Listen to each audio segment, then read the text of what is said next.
Welcome back to the home front. I'm your host, Reed Galen. Today, I'm joined by Yevgeny Simkin.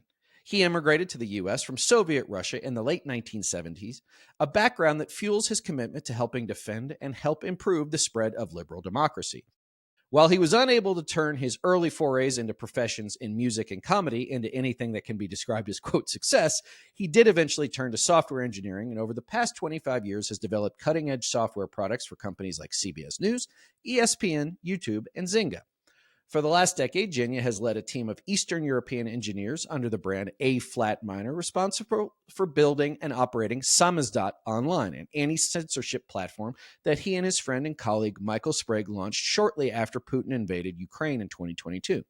In October of 2024, Genya also co-founded Says.us, a new social media platform grounded in democratic principles, alongside Joe Trippi, Michael Sprague, and I am happy to be a proud member of the Reed, thank you so much. It was lovely to be here. All right. So the genesis of this conversation was actually one we had last week, and I'm going to peel back the curtain a little bit.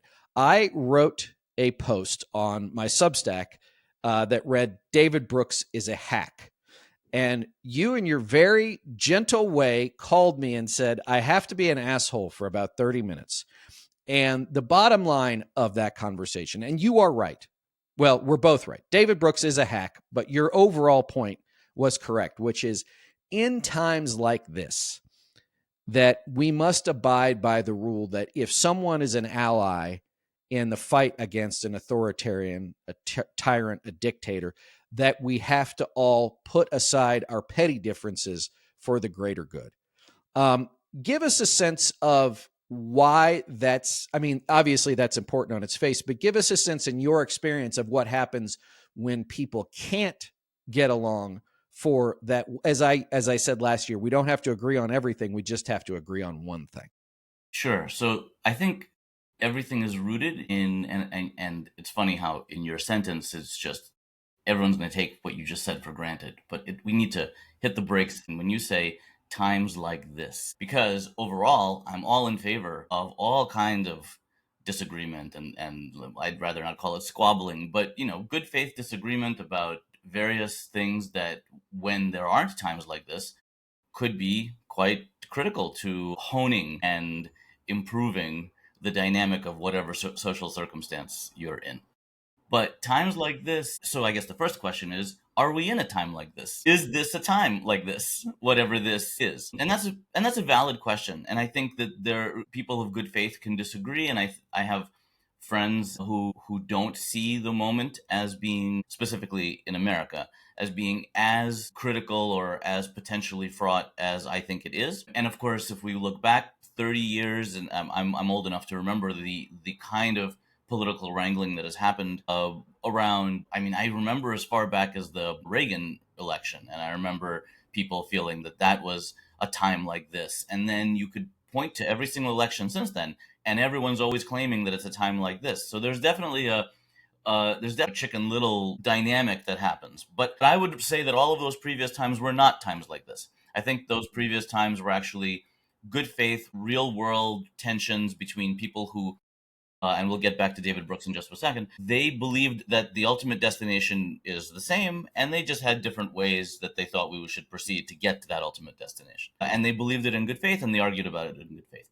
But when you look at what happens in times like this, and you look towards Russia, and you look towards eventually North Korea, but you could look at something even like China, which a little bit more successful, a little bit more flexible. But at the end of the day, if we allow that those systems are broken, like if we take for granted that they are, and I can make a very good faith argument that those systems are broken, regardless of how they are partially successful, then we look at what's happening in America, we look at the kinds of people that Trump is surrounded by, and we think, well, okay, Trump himself seems to be incompetent. The proof is in the pudding. He is incompetent. So if it was just Trump, then you would say, look, the system's working. The guardrails are holding. There's tension, but he says a lot of stupid things. He trots out ideas that hurt the markets for 30 seconds, but at the end he realizes that this isn't working, and he pulls back. So he's not Hitler, and he's not even Putin. Like, you can make historical comparisons to, I don't know, Pinochet, something. It doesn't matter. The point is, the thing that I'm worried about is that the people around him, the kinds of ideas they're espousing, are the kinds of ideas which, if taken to their logical conclusions, will bring us to a Russian style, corrupt, oligarchic, semi-monarchic authoritarianism, Mm-hmm.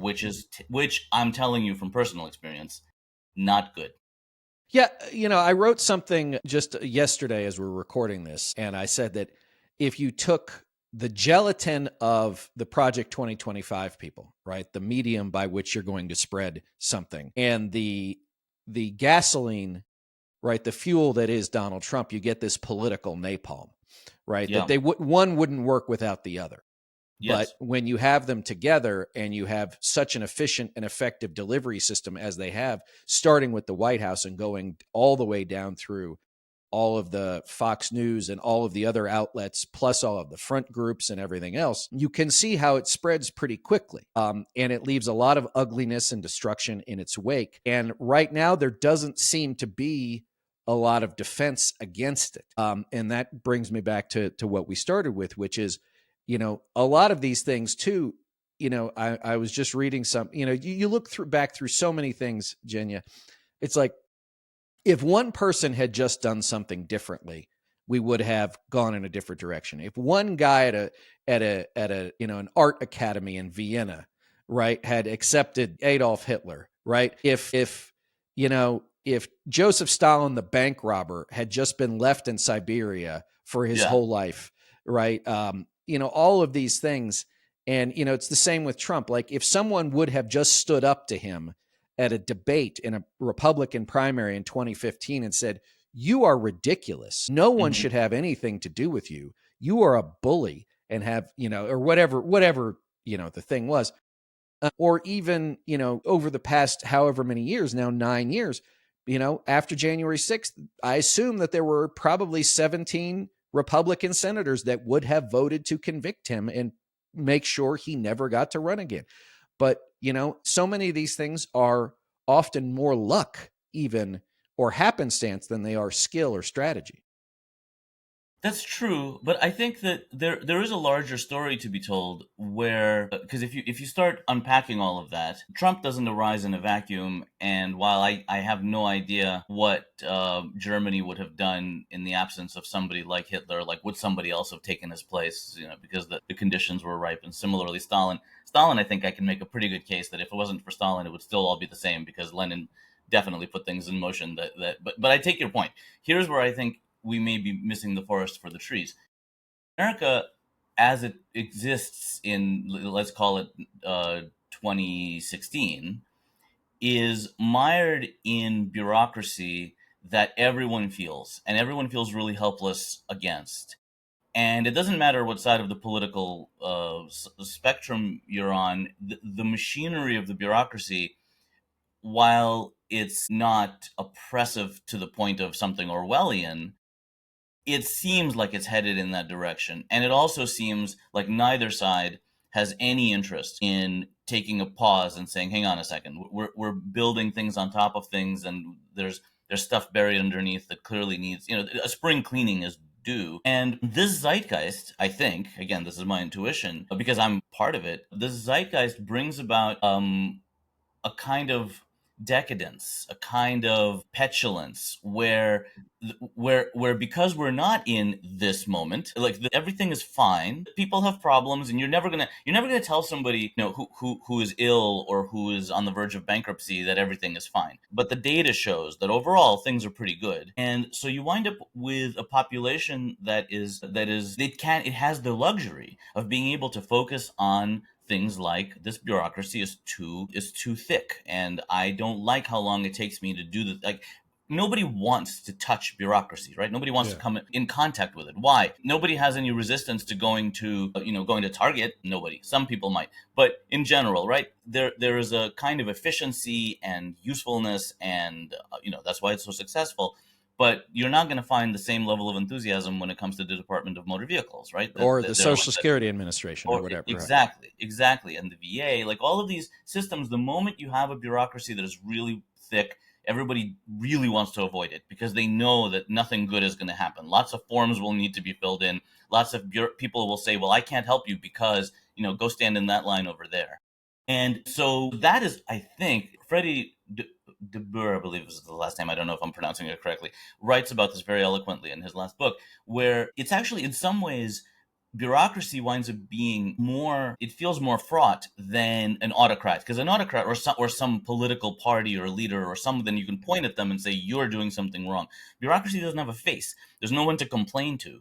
So people feel helpless. And into that helplessness steps someone who will say, I can help you here, right? I'm going to help you. And that is a very tempting and alluring message that people get drawn in by. So I think in terms of, yes, the luck of how things came about, that's true. But I think that the fact that our government became very lackadaisical about noticing that this is the state of affairs and doing something about it, now in hindsight, people are lamenting it all over the place, especially like in places like California, where Gavin Newsom's finally woken up, as though he didn't have his hands deeply in all of this for as long as he's been in power. But he's suddenly woken up to the reality, like, hey, look at all these regulations. We can't build anything. We can't do anything. Yeah, but what's his answer? Is to start a podcast, right? Like, but which is so like typical, and like so like Californians are not at all surprised. Like, we have these problems, yes, and he's like crowing about the fact, California is now the fourth largest economy in the world. That's incredible. Like, he had anything to do with it, right? He didn't have anything to do with it, and it could be far more efficient. And what I've always said about California, where I lived for 10 years, is like, if you live, in Santa Monica, if you live in Tiburon, if you live in Newport Beach, right? If you live in La Jolla, California is the greatest place in the world. You live in Norco, you live in Alpine, you live in Fresno, right? Like, different world altogether, right? Completely different world. And that's the thing is, it is a tale of really it's really three states, probably 3 or 4 states. But yes, things could be better there. But again, the powers that be have no desire to take on the bureaucracy. They have no incentive to take on the bureaucracy. And going back to the federal side, you could make an argument that, the wake-up call should have been, call it either Occupy Wall Street or the Tea Party, right? Sure. 2009, Absolutely. 2010. They were telling us, right, very earnest, well-meaning people on both sides of the political spectrum were saying, we are fundamentally unhappy with how things are going and how things are being handled. And the powers that be are like, works for us. Right. It works for us. Yeah. Yeah. Well, because it's very, so first of all, I don't want to pick on Newsom. I don't know him, and he's Feel very free much to pick on Newsom. No, I don't actually. When we get to talking about Sazas, I'm very, very conflicted in general about the nature of the way that modern media is crafted. But we can get into that later if we want to. I don't like.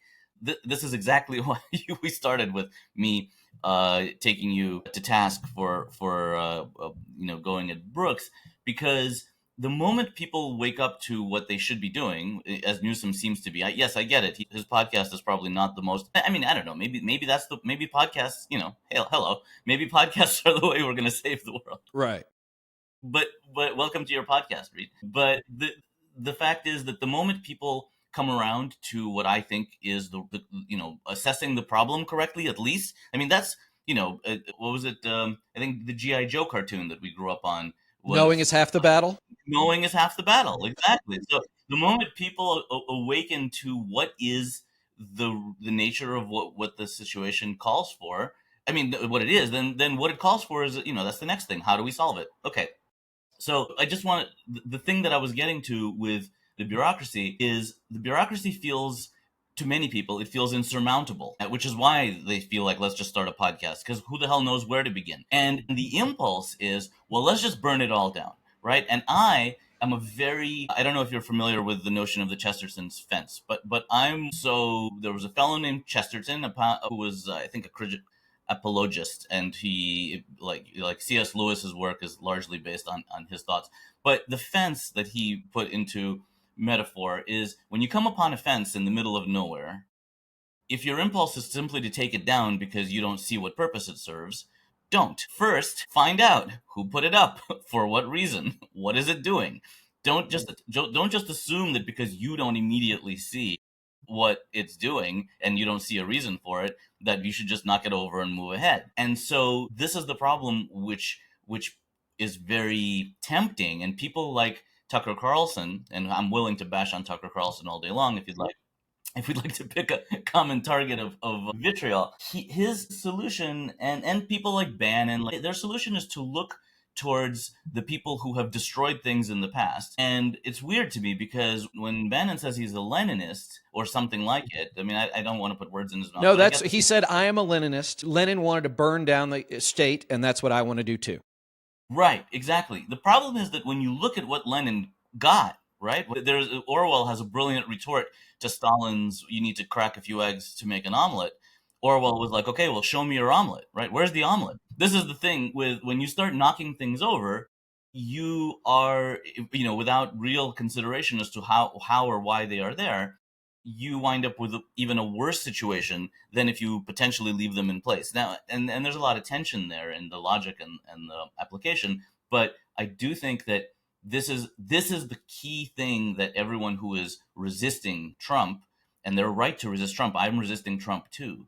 But the key thing to lean into is, oh, but he is working from an ethos of, I'm going to burn this all down because, like, I'm going to throw the baby out with the bathwater, because there's so much bathwater that we can't, and there's so many babies, we can't figure it out anymore, right? There's just no way. But the answer is no, there is a way. It's going to take time. It's going to be hard, and there are going to be disagreements. But there is a way.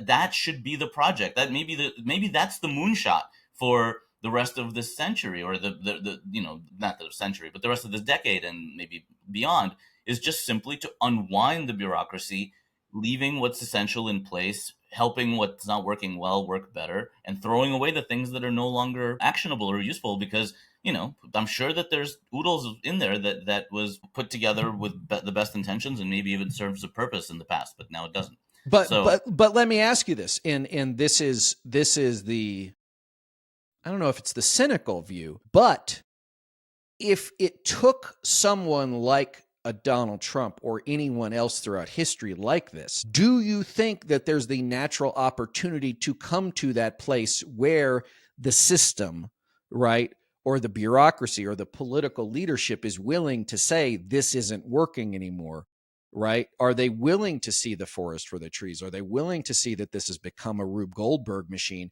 and do something about it without being an extremist, right? Like if Donald Trump is the darkness, was FDR the light, right? Like what we had wasn't going to work for the crisis upon us. We had to create something new.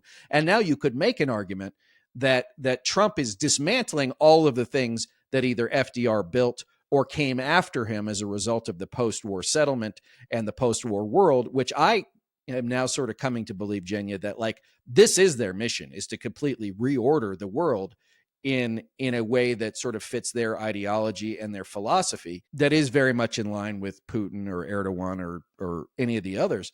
But in the absence of that emergency, can it happen? Does it ever happen on the natural? So maybe not, right? And this is a large part of my philosophy and thinking is around the notion that we are way out ahead of our skis as a civilization because we keep pretending that we are not the ridiculous apes that we are. Right. I mean, I'm not saying that with, I'm not saying it pejoratively. I'm just saying it as a statement of fact. The Homo sapiens sapien is a reasonably primitive ape and is a reasonably unsophisticated ape. And if you took any one of us and left them out, to fend for themselves, we would be dead reasonably quickly. We really do have to be working together. But also, we have innate impulses that are there. And this is the thing that I think the modern world aspires towards something wonderful, but at the same time, it tells itself a story that we're just like, I saw a meme somewhere just a couple of days ago, which said something to the effect of, you have to be taught to hate, you have to be taught to fear, you have to be taught, essentially, racism. And I thought, this is such a preposterously naive and self-evidently disprovable claim. No, we are a tribal, or a terrified tribal monkey that is ready to tear off the face of anything that is unfamiliar. Innately, that is who we are. We are rapey, and selfish. And yes, we're not selfish when it comes to our family. Sure, that we're biologically tuned to care about the 20 people immediately around us. That's it. Anything beyond that is saddled on us by civilization, which we've invented, and we've said, it would be better if we actually lived collaboratively, and if we, do unto others as you'd like to have done unto you. That is not an innate idea. That is a brilliant idea that we all want to believe, and we strive to believe it. I certainly want to live that way, and I try to. But anyone who says that that's who we are as a creature is out of their mind. Like they're simply dreaming. And so when sorry, I don't even know why I got to this. What you were asking about? Yes. So it is entirely possible that without existential crisis, which Donald Trump now presents, that we would simply continue to kind of squabble in Right. in ineptitude indefinitely. So I mean, to some degree, you have to be grateful to Trump for activating us and saying, here, here's an actual problem, here's an actual crisis, go. And more to the point, he's perfectly happy to say the quiet parts out loud. So we don't even have to argue about where he's headed. The fact that the people around him are actively engrossed by somebody like a Curtis Yarwin. I don't know if you're familiar, if Oh you've yeah, read. we've talked about him just on a recent episode. Yeah. Sure. So Yarwin's ideas are so fantastically antithetical to the American project, right? To the notion of liberty and democracy and the rule of law and communal action, all of that. He just says, no, we need a dictator, right? Mm-hmm. And he's coming also from the perspective of civilization doesn't work, we need a dictator. The problem with his argument is that historically everything he's saying has been disproven over and over and over again. In fact, civilization is the only thing that actually, the kind of civilization we have is the only thing that actually works, and any kind of authoritarian top-down management of people is bound to fail and has failed over and over and over and over again. So I'm glad that Trump and his people are willing to say, well, here we stand for this completely disproven, nonsensical thing, and this is what we want. And that should unite us, getting back to David Brooks, that should unite all of us who say, no, that's nonsense. Because David Brooks is on our side here, right? David Brooks is squarely against Trump and Trumpism. How he goes about it, when there is time, we can argue about that. But the point is that right now, he's on side, and the reason I feel so strongly about this is because as I've been going through the work of Samizdat and trying to undermine Putin and undermine the Iranian mullahs, and I've been deeply embedded with the opposition to those creatures, Mm-hmm. and that opposition is equally incapable of taming its inner squabble impulses. And that is why they are so ineffective, because they themselves cannot organize and say, you know what, we have our disagreements and we're going to deal with them when there's time. Right now, we have a primary enemy and we focus on that. So, and we're doing something similar, and I'm just saying we shouldn't, because Trump and his administration and everything around it are a very powerful force, and they can do an unbelievable damage. And so I'm just saying we need to focus. But you know what, we can. I don't think we disagree on that. So No, it's no, we absolutely agree. So my question is, have you seen a situation in which the opposition, I don't want to call it the resistance because it's not really resisting in any effective way at this point. Let's call it the opposition. Like, what does it take for an opposition to finally get its footing? Is it a singular leader? Is it a moment where it's so clear that a line has been crossed that it spurs people who otherwise would not, let's say, take to the streets or protest or participate in a general strike? Has there been something in your experience that ultimately is galvanizing, or is it like where we got here, which is the only way for the opposition to come together is yet another crisis beyond belief or imagination that finally says enough is enough, we're going to get together and we're going to do this? I don't know.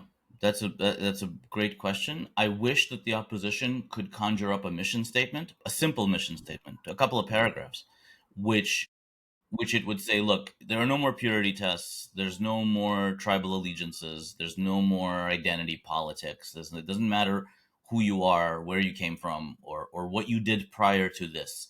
If you can agree that these two paragraphs, whatever they say, are quintessentially, essentially, and fundamentally what America ought to be, and that's what we're fighting for. And somebody can paint their face in Braveheart colors and go forth and be very, very forthright, very direct, very firm in their position. And it doesn't have to be one person. I would much prefer it wasn't one person, right? I would much prefer that it was a movement that had very pithy mission statement, right? So we can all gather around that mission statement and say, this is what we want. And then when people say, yeah, but what about that other thing? We can all say, nope, not now. That other thing, as valid as it might be, it's going to have to wait. That's what I'm waiting for. I'm waiting for someone to organize that, and it doesn't have to be a person. It could just be. I mean, the Democratic Party. There was an article in the New York Times. It didn't say this exact thing, but it danced around it last week, where it said, "Look, the Democrats need to focus on who are they for? What is their purpose? What is the idea that is the driving idea behind the Democrats? Isn't it the overall well-being of the working class? Like, isn't that who they are representing? And it turns out the working class is, 80% of the country. So let's do that.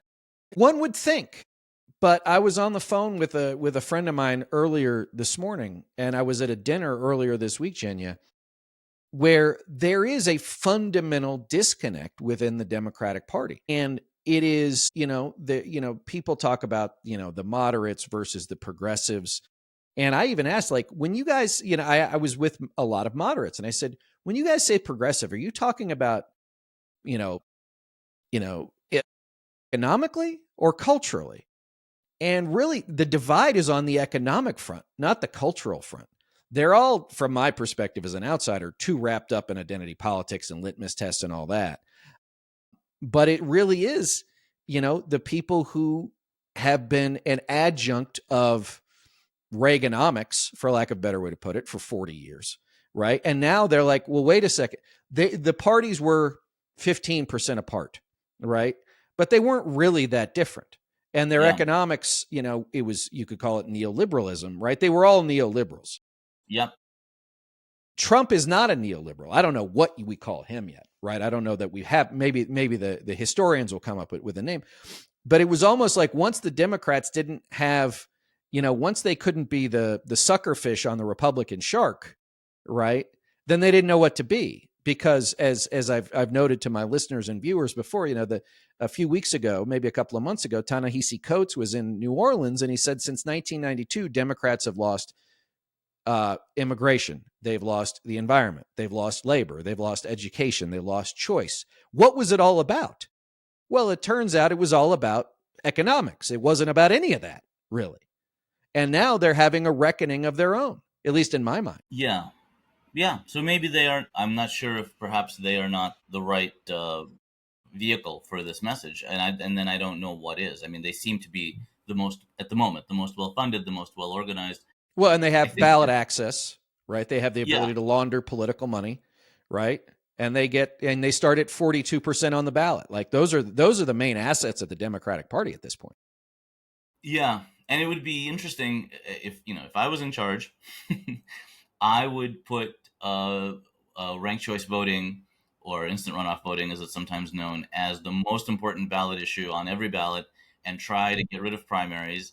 And as a practitioner of programming and logic, which is what I do for a living, and some of that involves gaming, feel like that would be the shortest path. If anyone's saying, well, what can we do?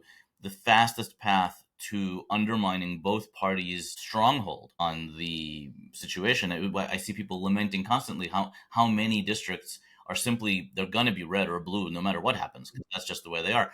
And that's because of the way that we have our voting system set up. And it would be reasonably straightforward to flip that around. I hate to use the word simple, because nothing is complicated can be solved simply. But the approach of giving people the ability to vote directly and earnestly for the people for whom they wish to vote, without fear that their vote is simply being tossed in the trash can, because if they're not. So right now, it's very fascinating to me. Right now, we live in what in classical game theory is known as a prisoner's dilemma, where you constantly have to think about what your neighbors are thinking in order to decide who you're voting for. You're never just looking at the ballot, looking at the people, thinking about, well, I agree with this person or that person. Like, I'm living in Canada now, and my wife was just strategic. I saw her strategizing with our district about like, oh, well, we should vote for these people in order to maximize the likelihood that those people will get elected when as the government is formed, blah blah blah. And I thought, this is just horrible. You should just be able to get to the ballot, figure out what you want, and vote for that. Mm-hmm.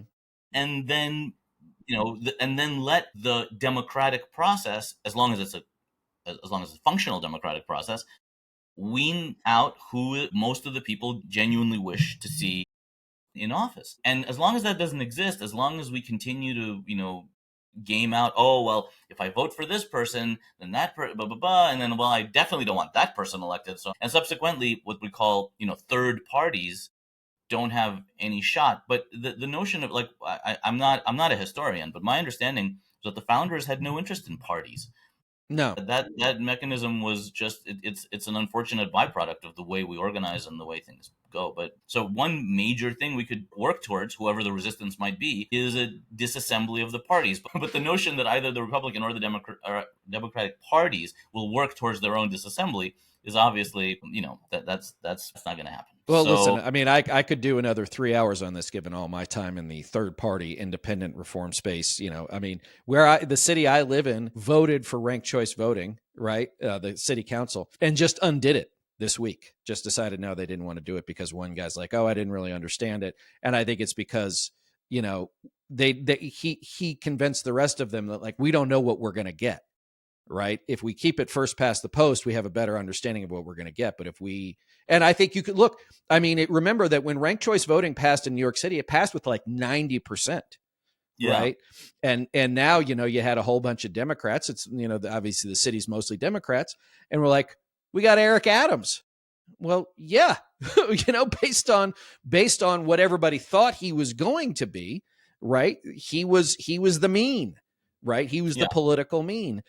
yeah, It turned out that he's a terrible choice, but like the idea that if you hadn't had him, you were going to get one of the more progressive candidates is not at all borne out, right? That there still would have been, I'm willing to vote for person A, but in that I'll vote for person, the second choice will be person B.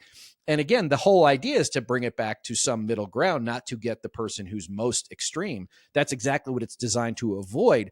But to your point, the idea that, I mean, look, we've had two major parties, right, since 1854. That's it. yeah, Right? Like the Whigs died, the Republicans came on, and that's been it. Now, of course, they've moved back and forth, and they've sort of traded places in a lot of different ways. But the truth is that those are the name brands. They're Coke and Pepsi, but they're both cola, right? And I think that's to your larger point is like, people are like, but I don't want cola. I want orange juice. And like, you can't have orange juice. Nope. yeah, No orange juice for you. And I think that is part of the problem too that you talked about, which is whether or not it's gerrymandering, whether or not it's bureaucracy, whether or not it's the reality is that so many of these voters, at least in the US, don't believe their votes matter. And I think in too many cases, they don't. So that's why they don't show up. And when they don't show up, if you don't show up once, right, that's one thing. If you're registered, but you continually say it doesn't matter, I'm not going to show up, not only do you disengage from the electoral process, then you disengage from politics, then you disengage from civic action because you don't think any of it matters. And I think that's the great epidemic in the country is that we just have, I mean, look, next year, if everything goes the way it has gone, we will have a midterm election in this country. If what we see in 2022 happens, that means approximately 44% of eligible voters will participate. That means 56% won't, right? They'll say, to hell with it. And that is a fundamentally unhealthy thing, right? Because if you could get that from 44 to 50, theoretically, you could have a massive change in outcomes. But to your other point, even now, the Democrats are like, we would rather hold on to what we have, knowing we have it, than figure out a different way to make things happen. Whereas Republicans are rapacious. What can we do to not only make sure our people get elected, to make sure they're going to continue to get elected, but also to change the very nature of the system to ensure that more likely the people we want to show up will show up and the people we don't want to show up won't, right? And I think that's, to me, a fundamental difference in the power dynamic here is at this point, the Republicans are willing to do just about anything to ensure victory, and the Democrats are still playing by a set of rules that doesn't help anybody. Yeah. So first of all, I know I might sound hyperbolic here, but I don't think it's a foregone conclusion that we're going to have elections, and that remains to be seen. Certainly, it is not a guarantee, right? I wake up every morning seeing Trump do something new and watching, egg on his face over and over again, and I think, okay, maybe this helps the notion that come the next election, we will have an election. Mm-hmm. Because I guarantee you that things could already have been going drastically different. Like the number of own goals in this administration, we have to be very grateful for them. Because if this administration had been in any way competent, then they would be moving assertively and aggressively and quite plausibly towards the canceling of the next elections. And then I still think that that's entirely possible. So I would absolutely not recommend people get sanguine about that. But assuming we have elections, the reality is that most of the time, the reason that we have this complacency and apathy is because things are fine. I know how callous that sounds, but it's true. And I know because I've lived the not fine. Like I grew up in New York City. I came to New York in 1979. I don't know how familiar you are with New York City in the late 70s, early 80s, but the reason there are movies like Escape from New York is because people understood where things were headed. They didn't realize that there was going to be this giant about face and it was going to become this recreate. It was going to become Disneyland.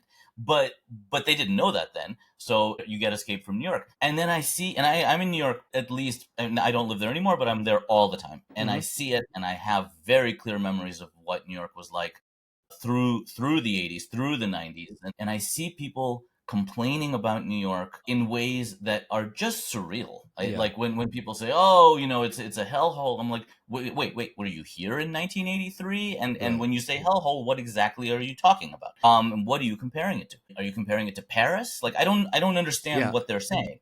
Right. No, there was just to interrupt. I'm sorry. Back in 1998, I happened to be at this conference in the city, and my parents happened to be there too. And the thing was taking place at the Plaza, right? Central Park South. Yeah. I guess is that Yep. Central Park South? Yeah. And we were going to the Palm for dinner, and we walked. And my parents were like, 10 years ago, you would have gotten in a cab at the front door of the Plaza, and you would have gotten out of the cab at the Palm. There's no way you ever would have walked this 9 blocks or whatever it was. Yeah. Right? Yeah. Yeah, if you're going to the Palm, so you're heading, like, depending, there's Palm 1 and Palm 2, but if you're heading to the one on the east side, you're walking past Central Station from the Plaza to the Palm. And Lord knows what's going to happen and whether or not you're going to get there. Absolutely. You're certainly never, I mean, honestly, I was, I was very much a New York City opportunist as a kid. I was everywhere all the time, and I never had any really bad encounters. But you're in constant proximity to crime and things that are very sketchy, and you need to be very alert. And you certainly can't look like a tourist, right? Like looking like you're a native is definitely helpful. But that doesn't exist anymore. Right now, I'm wandering the street. I'm back there with my family, and I look like a tourist, right? Because now I'm suddenly taking in the sights, which I never noticed before, and it's perfectly safe. And the fact that when they talk about, oh, crime is on the rise from what? It was at some crazy low, and now there's some mild uptick. Okay, great, focus on that if that's what you're going to focus on. But pretending that it's some calamity. Anyway, getting back to my point about the voting, people don't vote when things are fine, right? Like and they are fine. And then and this is, I think this was a horrible lesson that wound up being learned by both sides, which is that they would make all this noise about how, oh, look, I lost, and we're going to get to social media in a second, but on Facebook, I lost one of my closest friends who who became this vehement weirdo right winger right ahead of Obama, and he just started posting all of this insane nonsense on Facebook about how if Obama's elected, that's the end of the world, right? Like essentially the kinds of things that we were saying about Trump. But then, and I got into a very friendly but tense engagement with him where I was like, dude, this is crazy. Like, what can you possibly see in Obama that would be the end of the world? Whatever, you disagree with him. Maybe some policies will be bad. It'll be absolutely business as usual. What are you talking about? And essentially, and eventually he cut off. He wouldn't talk to me anymore, even Yeah. though, again, I was being very cordial. I was trying to understand, what do you think you're seeing here that I'm missing, because I'd love to understand it. And then, Obama came and went with, as far as I can tell, the end of the world did not occur. And then the same exact dynamic was happening during the Obama, when he was running for a second term, and Romney, who later turned out to somehow be the second coming of reason. Right.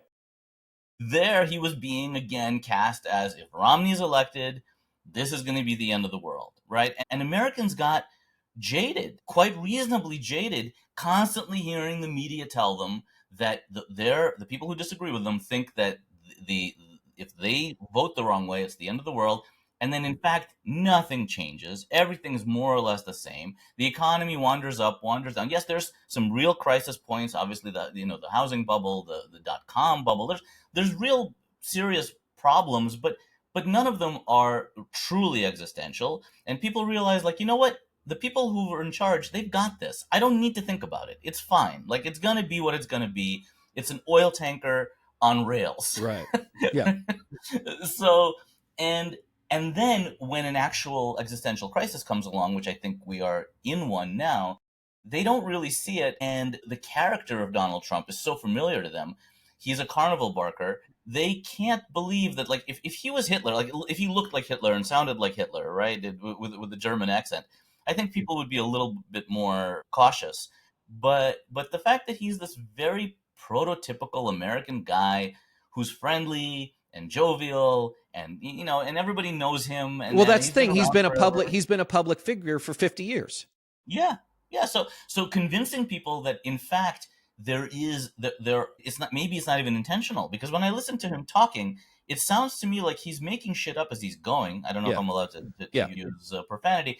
He's not an ideologue. He does not have a case for how the world ought to be. He's inventing things on the fly, and that's sure, that's dangerous in the sense that when you're just doing things willy nilly, you're going to get into trouble. But that's much less dangerous than the kinds of things that people around him are thinking.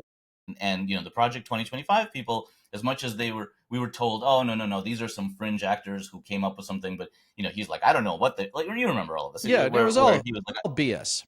yeah, complete BS. But they are dangerous. Like, they genuinely want to transform America into something that is fundamentally not American. And I, as somebody who really values America, right? I should get an American flag and put it behind my head. No, because I understand America in a way that many people who are lived here for many generations don't, because I have the firsthand contrast of what it means to live in an actual dictatorship, which is why I take such issue with people like Tucker Carlson, who fly over to Moscow, sniff some fresh bread, and say everything's fine. Right. And it's such an unbelievable deception. It's such a bait and switch, because if he bothered, and this is the thing that drives me nuts, is because he sees what the rest of Russia looks like. He understands what he's advocating for. Russia is a disaster, right? And it's a disaster not of the kind New York, according to some people, is, and not of the kind New York was in 1985. Russia is a genuine disaster where many, I think it's between a third and a half of the population don't have a working toilet in their home, right? I mean, it's that level of disaster. And to paint it as some sort of whatever, you get Biden, or you get Putin, whatever. They're all they're all fine. Maybe Putin's even better, because he knows how to make the Moscow subway look clean, which is literally Mussolini's making the train running on time thing. He's even talking about trains again. So that is incredibly deceptive, and it's incredibly attractive to the frustrated American who, once again, has had it with the bureaucracy and believes, like, oh yes, what we need is an authoritarian who can simply put things back the way we wanted them, even though that is a fantasy. The back the way we wanted them is complete nonsense. Things were never, and I'm happy to share an article with you, which you should send out to your listeners. It's a brilliant article that describes how people lament how, oh, in 1970 one person worked and blah blah blah, and he says, look, from an economic standpoint, we are actually much much better off than in the 70s. The average person, if the average person wants to have a 1970s life today, they can, but they don't want it, because what we've forgotten is that nobody went out to dinner, nobody went on vacation, everybody had a very, very, very meager and very concentrated life. And yes, you could do that today with one salary if you're willing to live this incredibly, meek and essentially impoverished existence. If people want that, they can have it. They don't want it. Right. So it's Yeah, it's important for people to understand just what they are about to trade. Like in exchange for their indignation and their frustration, they're about to get something really, really terrible. Right, they're And about to get their 1970s lifestyle that they want so badly. All right, so let's talk about says Dada. So give us, I've pitched it here to the listeners, but give us a sense of what social media does now, why it's not good for the people on it, and what Says Us does differently. yes.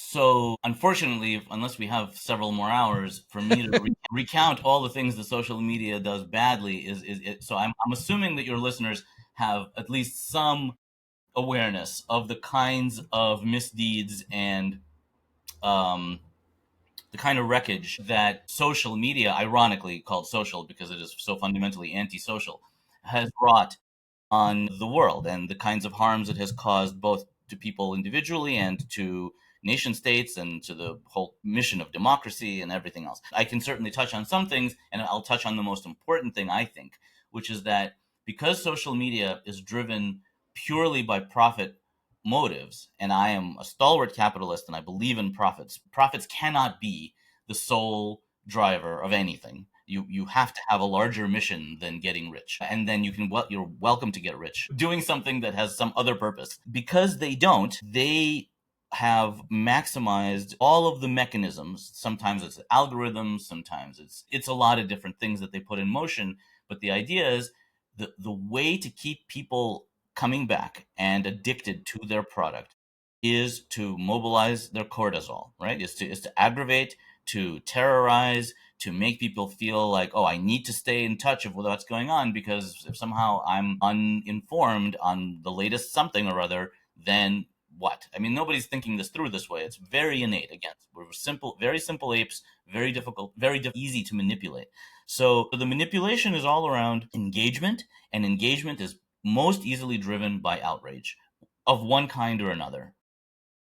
And so what happens is the the social media platforms do not think about, well, how do we help the people using these products to be more like themselves? How do we optimize their actual behavior, the way that when they walk out into the street and they run into either people they know or that they don't know, they have millions of years of evolutionary honing, again, because we're a social ape, of Mm-hmm. how to behave, right? What do I say? What do I not say? How do I avoid getting punched in the face? How do I maximize being seen as a positive member of the community? And that could be as a permanent positive member or simply interacting with somebody you're never going to see again. You're still polite to the cab driver, even though there's a strong possibility you and the cab driver, you will never cross paths ever again.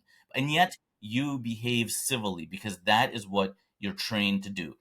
On social media, everything is flipped upside down. You don't have vocal intonation, you don't have facial expressions, you don't have any understanding of who this person is, where they come from. Anonymity is the most the most prized thing, and people, you don't know whether or not you're even talking to an actual person. Frequently you're not. Frequently you're talking to robots or to paid apparatchiks who've been moved into the system by a farm of agitators, in Iran or Russia or China. So this creates and this has been decades now, which it creates a dynamic where even the nicest people, even people who have no otherwise perfect pedigrees of civility, will very quickly become irate and angry and frustrated and rude and short-tempered and just their worst selves. So that is what social media does wrong. And the reason that it works for them is because engagement with rudeness is something that drives your cortisol up and brings you back. Now, my contention is that actually, overall, people would prefer to have an engagement that is much, much more civil. But because nobody's offering that to them, they do what they do. Mm-hmm. So what we built with Joe and with Michael on the notion that if we isolate we eliminate the bots, we guarantee that people are people, and we give people the ability to have a reputation. Because that is essentially out in the world, it's an invisible reputation sometimes, and sometimes it's a visible reputation. Yeah. But the reputation is what keeps you civil, because you need to know that the person you're engaged with, they will remember. what you Right. did and how you did it. So if we activate that as a mechanism and encourage people to understand that when they say something, they can say whatever they want. Because again, freedom of speech, I am as close to an absolutist as you're going to get. I think it's absolutely essential that people be allowed to say what they want to say. But first of all, we say freedom of speech, not freedom of reach. There's no reason why we as a platform are required to promote whatever nonsense people utter to the far ends of the four corners of the earth. There's no reason for that. The community should decide what is worthy of being distributed. And the community should also decide what kinds of utterances are effective and worthwhile. So rather than just having a like, we have actually several metrics that we give people the ability to measure. So you can just like something, but you can also dislike it. And that creates a permanent score that adds up both on the individual post that you create and also on the aggregate score. But we also let people say, oh, this was insightful, or this is actually misleading, or this is influential, or this is trolling. And so then people understand that when they say something, there's a good chance that someone will rate them, or many people will rate them, and that immediately creates that specific break on just shouting some racial epithet and running away. Right. Because even if your identity is unknown, your identity is persistent. So you could be Blue Puppy 123, but everyone knows 3 years from now that Blue Puppy 123 has either been a polite actor with insightful information or a rude, Jerk. Yeah. malicious actor, right? And then so the other thing we give people the ability to do is to say, I actually only want to engage with people who have reached a certain politeness score, right? And that both motivates everyone who doesn't have that score to earn it if they'd like to, and it protects, in terms of people are always talking about safety on the internet, it protects the people who don't want to engage with the trolls and don't want to engage with certain notions, which is perfectly fair. It gives them the ability to say, well, I only want to engage with people who have earned a reputation as being insightful or earned a reputation as being polite. That's there. Now, that necessarily hurts our bottom line, I'm sure. Once we start making money, I'm sure we'll be making much less of it than Facebook does. But I'll be able to sleep with a clear conscience, knowing that I'm building something that helps people engage in good faith conversation and bring out their best selves. And I won't be as rich as Zuckerberg, but I don't need to be that rich, and I No. don't think anybody needs to be No, I that don't think rich. anybody else. And look what it did to him. I mean, maybe he was maybe that kind of wealth is revelatory, right? But there's that movie, why are rich people weird? Because they can afford to be, right? All right. Well, listen, everybody, you need to go right this minute. Don't wait. Go to says.us, SEZ.us, and sign up so you can hear from me and Jenya and Trippy and everybody else that's already joined us there. But before, Jenya, I let you go, where else can folks find you? If you're not on says.us, is there someplace else they can find you on? Really, anyway, I don't think I'm worthy of being anywhere. I mean, I've published a bunch of articles at the Bulwark, but I haven't had time to write much for them in the last, whatever, it's been a year or so. But there was a time when I was writing for them quite frequently, and they're doing quite well without me. So I don't feel like I'm really needed there.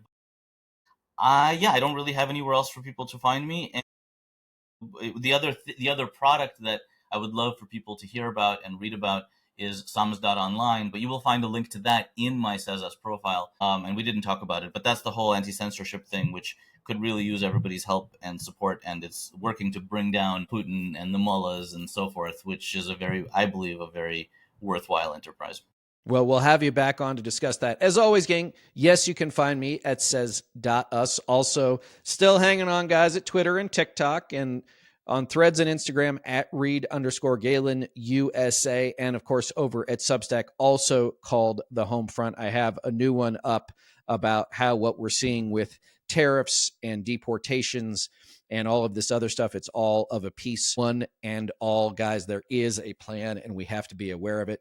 Jenya, thanks for joining me. Reed, thank you so much. This has been so fun. And everybody else, we'll see you next time.